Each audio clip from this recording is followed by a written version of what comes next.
The Newsday continues here on One News Now. I'm Riza Diaz. A number of bar takers have been disqualified in this year's examinations. In a bar bulletin issued earlier today, Bar Chairman Associate Justice Marvic Leonen said some examinees violated the honor code. Leonen said there were examinees who deliberately entered the local testing centers without disclosing that they had previously tested positive for COVID-19. There were also others who smuggled mobile phones in examination rooms and accessed social media during lunch break. For these examinees, the disqualification only applies for the 2020-2021 bar exam.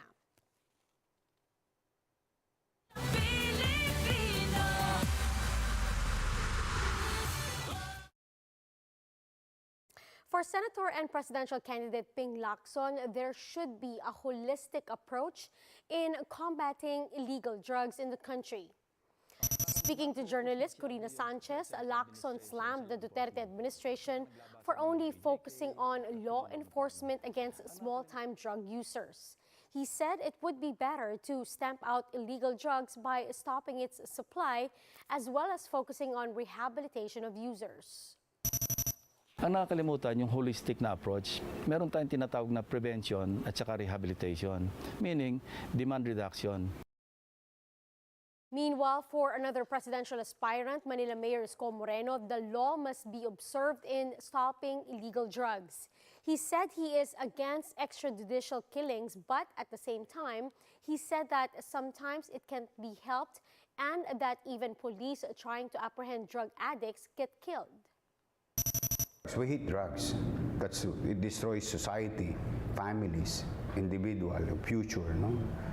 But there is a way to continue to work within the limits of law. Rule of law must be observed because it is not up for me to say who's guilty or not. It is not up for me to say who's gonna live or gonna die. It doesn't bring us anywhere because discretion lang yun ng isang tao. Lacson also says he wants to prevent disinformation on social media. In his rated Corina interview, the presidential aspirant said solving this will be like solving ordinary crimes. According to Lacson, the National Privacy Commission can help authorities in uncovering the identities of these fake news mongers. He added that he is confident of the authorities' capabilities to catch all those who spread this information. Kung ano yung capability ng mga culprits, yung mga ginagamit yung social media platforms para makapanira, mag-spread ng fake news, ganun din ang capability ng dapat ng law enforcement. Para rin yung pag-solve ng ordinary na krimen, magsisimula ka sa mababa until you reach the mastermind. Senator and presidential candidate Manny Pacquiao says he is qualified to become the president of the Philippines. Speaking to journalist Corina Sanchez, Pacquiao said that the country needs a leader that actually cares for its people, and that while a candidate's educational background is important, what matters most is their values. He also promised to manage the Philippines the same way he lifted his family out of poverty. Yan po nga po problema natin kasi wala tayong naging mabuting leader sa ating bansa kaya tayo nagbaon-baon sa utang, nagkandahirap. Kailangan din yung educational background, basta may puso ka, importante yan. Meanwhile, the FBI has placed controversial Pastor Apollo Kibuloy on its wanted list for alleged sex trafficking, among others. But will he be extradited? Now, to help us shed light on this, we have with us Chief State Counsel George Orta II from the Justice Department. Sir, good afternoon. Sir, good afternoon,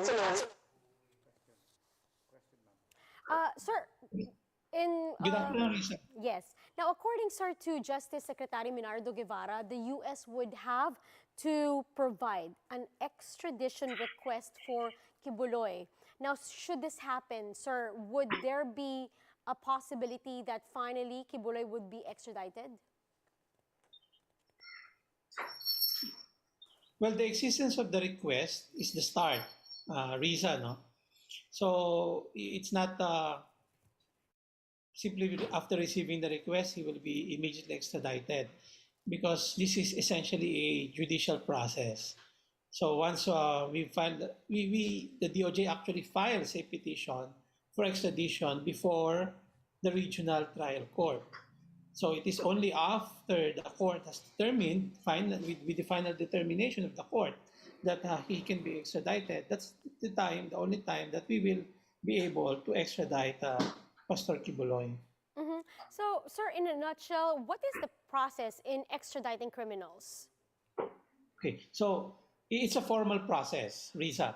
From the US DOJ, okay, they transmit their request to the US State Department.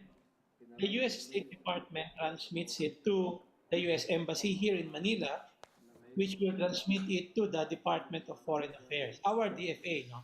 It is the DFA makes a preliminary evaluation of the request. If the DFA, after evaluating the request, sees that the request complies with our law, extradition law, and the treaty, then the DFA will endorse it to the Department of Justice. Although there's already a preliminary evaluation by the DFA, we at the Department of Justice will have to evaluate it on our own. And if we find merit in the request, then we go to the regional trial court to file the request or the petition for extradition. Sir, so from the end of the Department of Justice, would the department be issuing a whole departure order against Kibuloy? Pag sinabi mo, when you say whole departure order, Riza, no? Strictly speaking, we cannot issue that. In fact, we used to have a circular on watch list order and whole departure order, which somehow prevents person from leaving the country. And that has been ruled by the Supreme Court as unconstitutional because according to the Supreme Court, there is no law that gives that power to the Department of Justice. Hindi ko I'm not sure, Riza, no, if you remember the case of GMA. No? So that's when it was questioned, the department circular. So right now we cannot issue. Only the courts at present can issue whole departure order. One final question, sir. So in the light of everything that we have already learned, of course, with Kibuloy being put as in the most wanted list by the FBI, the US FBI, what will be the move from our end, from the Justice Department? Well, we the Department of Justice cannot do anything unless there is a request from the US government. All right. Well, thank you. That was Chief State Counsel, Mr. George Orta II.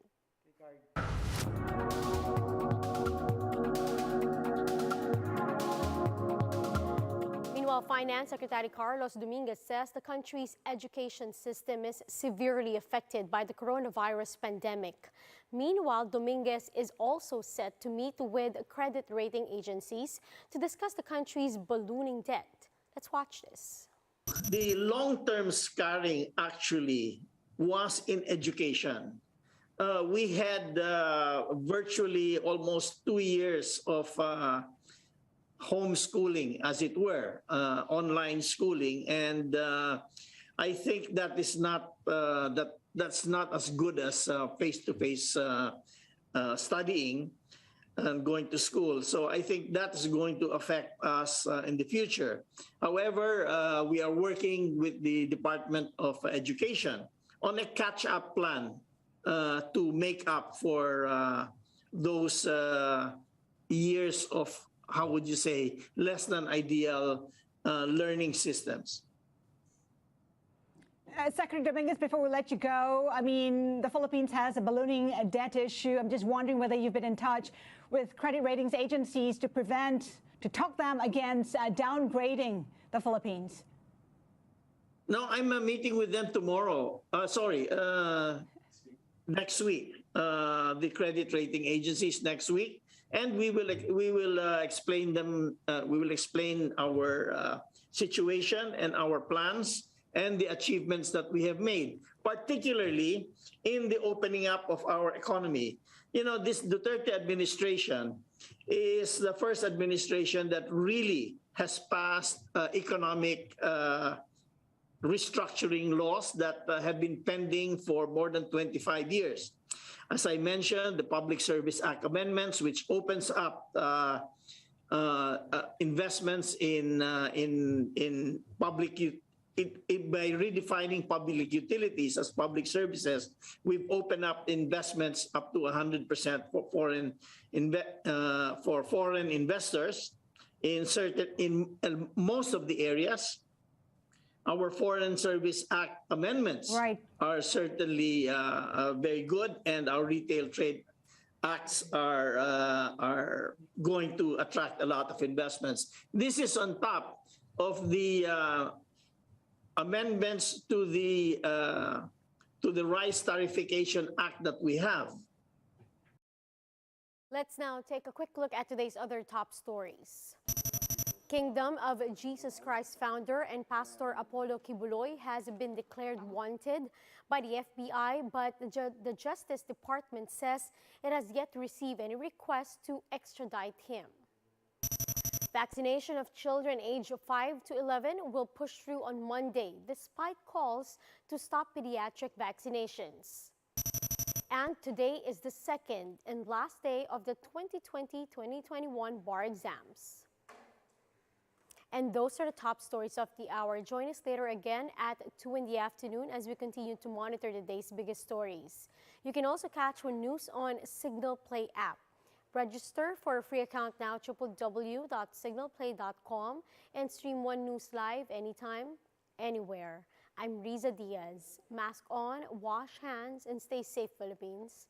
We are One News.